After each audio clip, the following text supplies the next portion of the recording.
On this presentation, we're going to talk about the principal business entities used in Mexico. Now, for those persons that are seeking to start operations in Mexico, they may want to evaluate if it's convenient to start as a Mexican entity. Some may want to start through other vehicles, such as a representation office, a branch, or even through independent agents. Now, it's all going to depend on the goals of the investor. On a different presentation, we're going to discuss the different options to start operation in Mexico without the need to incorporate a Mexican entity.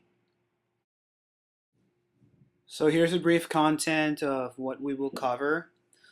We're talking about regulations, foreign investment, limited liability company, corporation, and investment corporation. Our legislation is the business entities law.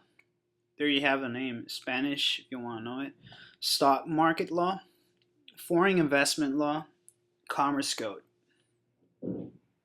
So there are some limits for foreign investment, but in general, a business entity may be wholly owned by a foreign person or company.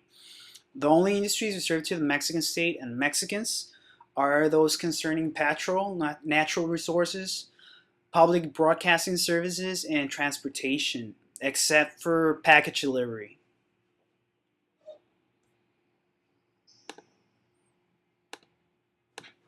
There's other industries that require authorization from government to have foreign investment above 49%.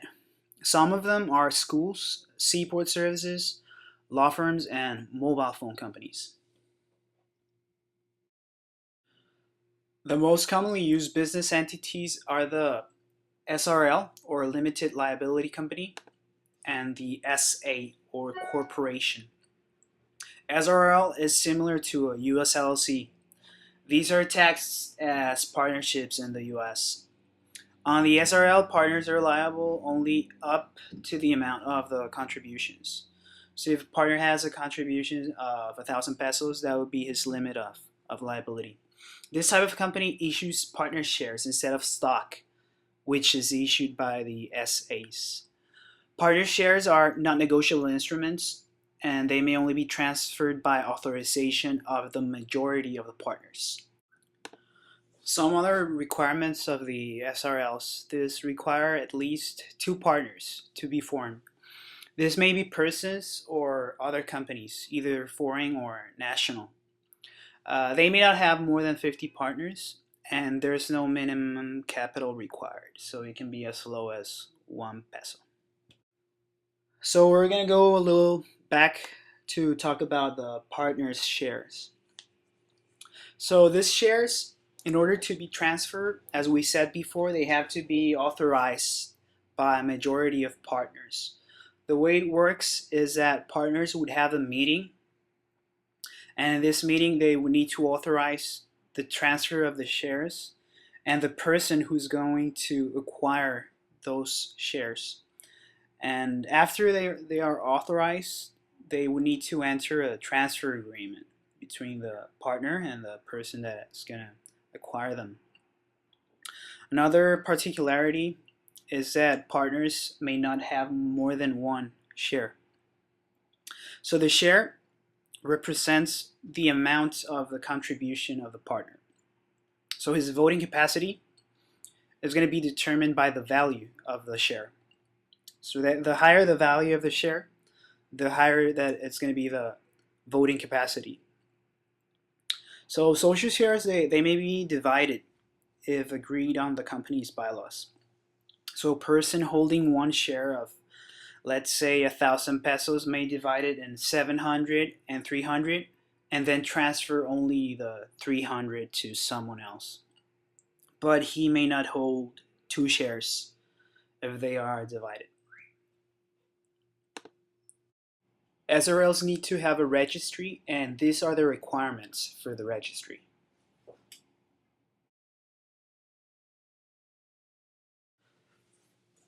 SRLs are managed through a general manager or a management board. The management board can have two or more persons, and these have a legal representation of the company, and the managers are held liable for the company's emissions. SRLs are required by law to hold at least one partners meeting per year. In this meeting, they would resolve about management matters, share transfers, or other matters that would be established on the company's bylaws. The corporation, Sociedad Anónima, we're going to call it SA. So this one require at least 2 stockholders to be incorporated. And these they need to hold at least 1 stock. They need to set up a minimum capital that can be as low as a peso, and it has to be paid at least 20% when they are formed. They also need to set up management through a board of directors or a sole manager. They also need to name a statutory examiner, and this statutory examiner may not be an employee of the corporation or any of the shareholders, and he cannot be family related to the manager. So the supreme authority of the SA or corporation is the stockholders meeting.